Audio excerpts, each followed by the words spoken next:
আসসালামু আলাইকুম প্রিয় বন্ধুরা, আজকে আরেকটি নতুন ভিডিও নিয়ে আপনাদের মাঝে উপস্থিত হয়েছি এবং এই ভিডিওতে আপনাদেরকে গ্রামের কিছু প্রাকৃতিক দৃশ্য দেখাবো। এবং আমরা এই ভিডিও শ্যুট করার জন্য 2টা থেকে 3টা এর মধ্যে আমরা বাসা থেকে বেরিয়ে গেলাম 2 বন্ধু মিলে এবং একটি অটো নিয়েছি। আমরা সেই অটোতে করে বিভিন্ন জায়গায় আজকে ঘোরাঘুরি করব এবং গ্রামের কিছু প্রাকৃতিক দৃশ্য আপনাদেরকে দেখানোর চেষ্টা করব।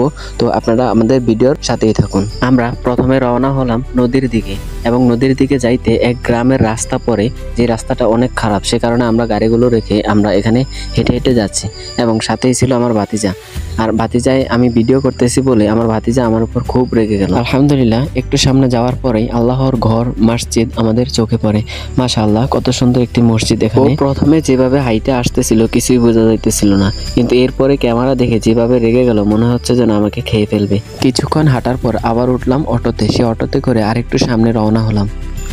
গ্রামের সৌন্দর্য উপভোগ করতে শহর কেন্দ্রিক জীবন পরিত্যাগ করতে হবে এবং আপনাকে গ্রামে এসে সেই গ্রামের প্রাকৃতিক দৃশ্যগুলো দেখে মনোমুগ্ধ হয়ে যাবেন ইনশাআল্লাহ। গ্রাম বলেন কিংবা শহর বলেন, দুইটা জীবনযাপন কিন্তু আলাদা, একটু ভিন্ন রকমের।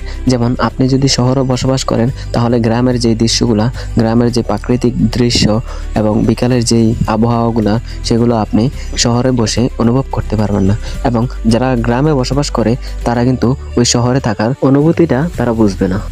এবং গ্রামগঞ্জে হাঁটা শেষ করে আমরা রেল লাইন দিয়ে কিছুক্ষণ হাঁটছি এবং হাঁটার পরেই আমি সেই পুরনো ঐতিহ্যবাহী হামানকর্দি পল্লীমঙ্গল উচ্চ বিদ্যালয়ের সামনে চলে আসলাম, যে স্কুল থেকে আমি এসএসসি পাস করছি 2024 সালে।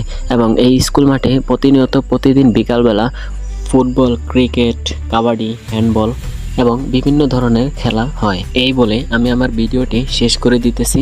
আজকে এতটুকুই। আল্লাহ হাফেজ।